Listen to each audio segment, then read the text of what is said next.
रहीम अस्सलाम वालेकुम। क्या हाल है आप लोगों का? उम्मीद है सब ठीक ठाक होंगे। और आज आप ये जैसे देख रहे हैं कि दूध ये बॉयल हो रहा है, ठीक है। तो आज मैं जो हूँ वो बनाऊँगी दही। घर में दही किस तरह बना लेते हैं, मीठा और अच्छा मोटा दही जो होता है ना, जिसके ऊपर बलाई भी आई हुई होती है ज़बरदस्ती ना। तो हम आज वो वाला दही बनाएंगे, उसकी रेसिपी मैं आपसे शेयर करूँगी। तो ये मैंने 1 केजी दूध लिया था, जिसको मैंने बॉयल किया है। उसके बाद मैंने इसको हल्की आंच पे छोड़ दिया था। तकरीबन 10 मिनट तक मैंने इसको हल्की आंच पे छोड़ा है, जिसकी वजह से ये देखें इसके ऊपर बलाई कितनी अच्छी आ गई है, यानी दूध अच्छी तरह गाढ़ा हो गया है, ठीक है। और ये थोड़ा सा पक भी ज़्यादा गया है। तो आपने इसी तरह पकाना है अगर दही जमाना है, इसलिए कि बाज़ औक़ात ना दही दूध जो है वो कुछ पतला भी आता है, ठीक है, ज़्यादा पानी होता है। किसी दुकान का दही दूध अच्छा भी होता है, उसमें इतना पानी नहीं होता है, ठीक है। तो इस वजह से आप पहले ये करें कि दूध को थोड़ी देर पका लें अच्छे तरीके से, जैसे कि ये मैंने बनाया था। और उसके बाद देखें इसके ऊपर बलाई कितनी अच्छी आ गई है, ठीक है। अब मैंने क्या किया, ये मिट्टी का मैंने एक बर्तन ले लिया है, ठीक है। मैं इसके अंदर दही जमाऊंगी। अगर आपके पास ये नहीं है तो आप स्टील के तसले में भी या स्टील के बर्तन में भी दही जमा सकते हैं, जम जाता है अच्छी तरह। मेरे पास ये था तो मैं इसके अंदर करूँगी, ठीक है। अब ये जितना भी दूध है, ठीक है, इसको मैं इसके अंदर शिफ्ट कर लूँगी। और ये इस वक्त काफ़ी गर्म हुआ हुआ है दूध जो है ना, वो काफ़ी गर्म है। तो मैं ये सारा इसके अंदर पलट लूँगी मलाई समेत, ठीक है। मलाई आपने देखा था ना, इसके ऊपर आ गई थी, ठीक है। तो ये मलाई समेत मैं इसके अंदर ये सारा दूध डाल लूँगी। मैं दूध इसके अंदर सारा पलट लिया। अच्छा, अब मुझे जो दही बनाना है ना वो मीठा बनाना है, तो इसलिए मैं इसके अंदर तकरीबन 1 टेबल स्पून बराबर चीनी डाल दूँगी, ठीक है।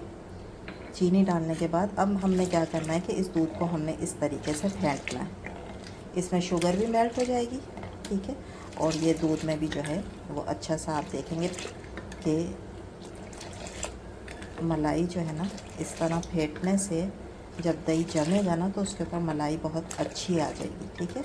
ये हम झाग के लिए नहीं फेंट रहे हैं, बल्कि हम अच्छा मोटा दही बनाने के लिए उसके ऊपर अच्छी सी एक बलाई आ जाए, ठीक है, हम इसलिए फेंट रहे हैं। तो इसको आप 5 से 6 मिनट चाहें इसी तरह से फेंट लें अच्छे तरीके से। और उसमें दूध भी थोड़ा ठंडा हो जाएगा। और दूध हमें कितना ठंडा चाहिए, ये दूध जो है ना, इस तरह आपने उंगली डाल के चेक करना है, ठीक है। ये देखें अभी उंगली जो है ना वो ये बर्दाश्त नहीं कर रही है, ठीक है, यानी ये बहुत गर्म है। जब उंगली इसके अंदर चली जाएगी, यानी ये 30% रह जाए सिर्फ गर्म, तो उसके बाद फिर दूध जमाते हैं जी। अब ये देखें ये काफ़ी ठंडा हो गया। और जो मैंने दूध की मलाई भी इसमें डाली थी ना, तो वो फेंटने की वजह से वो भी इस दूध में अच्छे तरीके से ये देखें मिक्स हो चुकी है, ठीक है। तो उससे दूध जो है ना वो और अच्छा हो गया, गाढ़ा सा हो गया, ठीक है। अब हमने इसके अंदर क्या करना है, मैंने लिया है सिर्फ 1 टीस्पून, ये आपको दिखाने के लिए भी, टीस्पून ये छोटा चम्मच जो होता है, ठीक है। ये मैंने दही लिया है जो हम इसमें खट्टा लगाएंगे, उसके लिए मैंने ये दही लिया 1 टीस्पून। और ये दूध जो है वो तकरीबन 3 पाव है, ठीक है। 1 किलो मैंने गरम किया था, जो कि पक के 3 पाव रह गया था, ठीक है।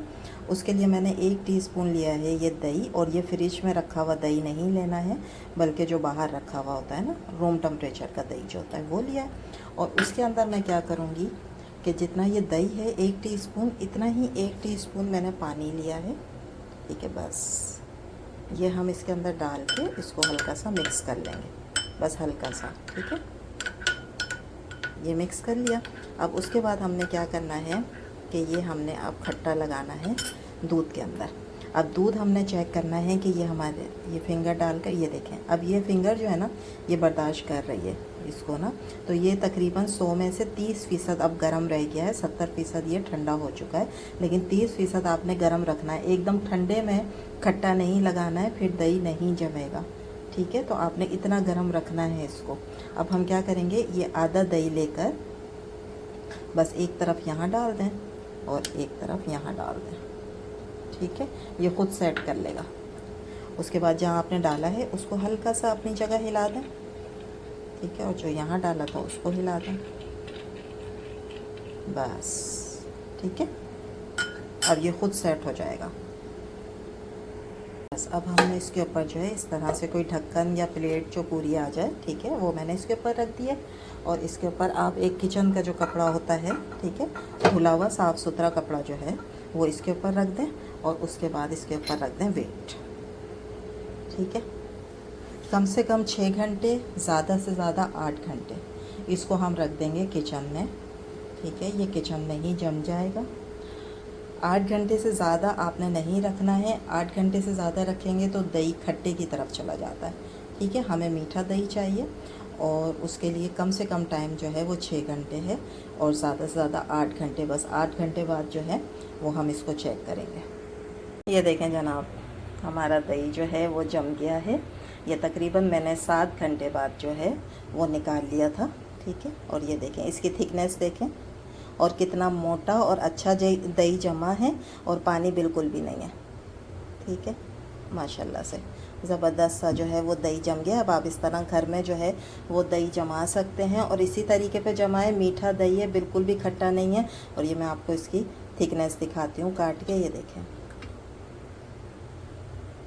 देखें माशाल्लाह से, और देखें पानी बिल्कुल भी नहीं है, इतना ज़बरदस्त जमा है और मीठा भी है। ठीक है, और ये देखें इसकी मलाई, ये देख रहे हैं आप, ज़बरदस्त सी मलाई भी जम गई है और बिल्कुल खीर लग रहा है।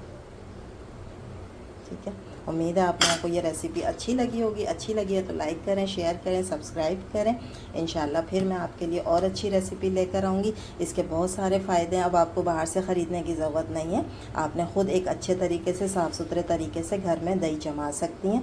और ये देखें कितना अच्छा थिक दही जमा है। ठीक है, और उसकी मलाई भी है और मीठा दही है और पानी बिल्कुल भी नहीं है। ठीक है, तो इस तरह आप घर पे दही जमा लें। इंशाल्लाह कल फिर हाज़िर होंगे आपके सामने। अल्लाह हाफिज़।